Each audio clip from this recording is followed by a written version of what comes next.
Welcome to Chinese Immigration, a stop-motion animation production. Here's China.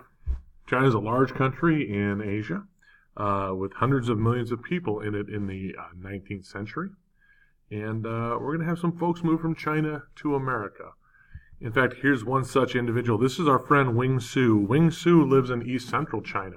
He lives in a small farming village, and his life is pretty boring.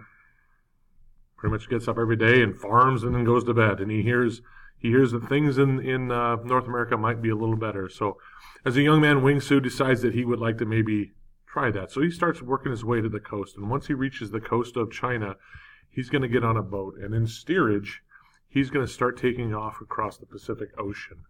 And he'll go all the way to Hawaii. And when he gets to Hawaii, he considers getting a job at a plantation. So after thinking about it for a little while about getting work on a plantation in Hawaii, Wing Su remembers why he was headed to North America, because of gold in California. So he gets back on the ship and he heads back across the Pacific. And as America draws closer, he realizes he has to go to Angel Island. Angel Island is where he's going to be processed as an immigrant into America. Angel Island's a little different than Ellis Island. Angel Island, they're going to take a lot longer, probably more like a week instead of a day to process their immigrants. And they're going to reject about 10% instead of 2%. So far more people get sent back from Angel Island than from Ellis Island.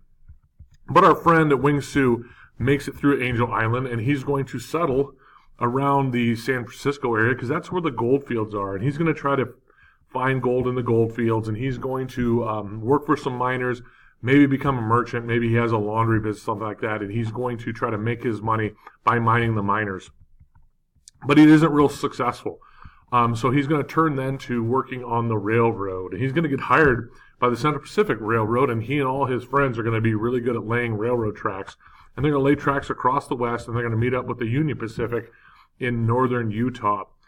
They do a really good job. They get paid decent. But when the railroad work is done, they kind of have to go back to California. So they start making their way back to California. And there they're going to settle in. Wing Su's going to become a merchant. He's going to have his own dry goods grocery store, and he's going to be fairly successful. He's going to have a family, have some kids, and start kind of living his version of the American dream.